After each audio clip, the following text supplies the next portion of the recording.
The rejection that built an empire. In the early 2000s, a young woman named Sarah worked the floor of a high-end department store in Atlanta, Georgia. She had a dream of becoming a fashion mogul, but her reality was folding sweaters and dealing with demanding customers for a little over minimum wage. She had a business degree from a state school, but no connections, no trust fund, and a mountain of student debt.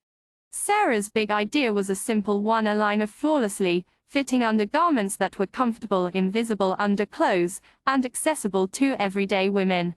She spent her lunch breaks sketching designs on napkins and her evenings researching fabrics online using the store's slow computer after her shift. For 2 years, she lived a double life. By day, she was the cheerful, efficient sales associate. By night, she was an entrepreneur pouring every spare dollar into prototypes. She learned to sew her fingers, becoming calloused and pricked by needles. She maxed out her credit card to buy materials. Her social life vanished. Her small apartment was a chaotic workshop of fabric swatches and failed attempts. After 24 months of relentless work, she had a prototype she was proud of. She managed to get a meeting with a major buyer from the very department store chain she worked for. Heart-pounding, she presented her product. The buyer, a polished woman in a designer suit, glanced at it for barely a minute. "It's a cute idea, dear," she said dismissively. "But the market is saturated. We stick with established brands. My advice: get a more realistic dream." The rejection was a physical blow. Sarah went home that night and cried, surrounded by the literal fabric of her failed dream. She felt like all that work, the sleepless nights, the financial strain, the sacrificed weekends had been for nothing. For a week, she was despondent. But as she folded sweaters on the sales floor, watching women struggle with visible panty lines and uncomfortable shapewear, her conviction reignited. The buyer was wrong. The need was real. The failure wasn't in the idea, it was in her approach. This was the moment where hard work had to evolve from labor into resilience.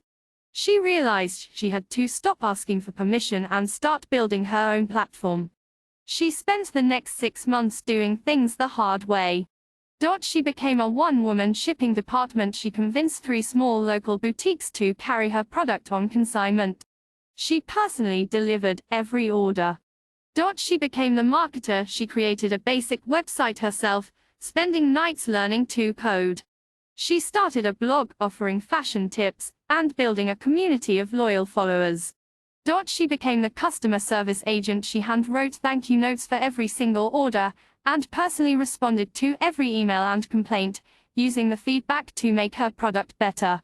On that stage, looking out at a sea of aspiring entrepreneurs, she held up a wrinkled, coffee-stained napkin with her first sketch. "Success isn't about one brilliant idea," she said, her voice clear and strong. "It's not about who you know or a lucky break. My lucky break came after 5 years of working while others slept, after thousands of small invisible acts of dedication. It came only after I had built a foundation so strong that when opportunity knocked, my house didn't crumble. It was ready to withstand the weight of success. The key wasn't just in the door," she concluded, "it was in my hand the whole time, forged by hard work. I just had to have the blisters and the determination to turn it over and over again, until the lock finally clicked." Sarah's story became a modern American legend. It wasn't born in a Silicon Valley garage, but in a small Atlanta apartment, proving that the classic American value of relentless, unwavering hard work is still the most powerful key to unlocking any door.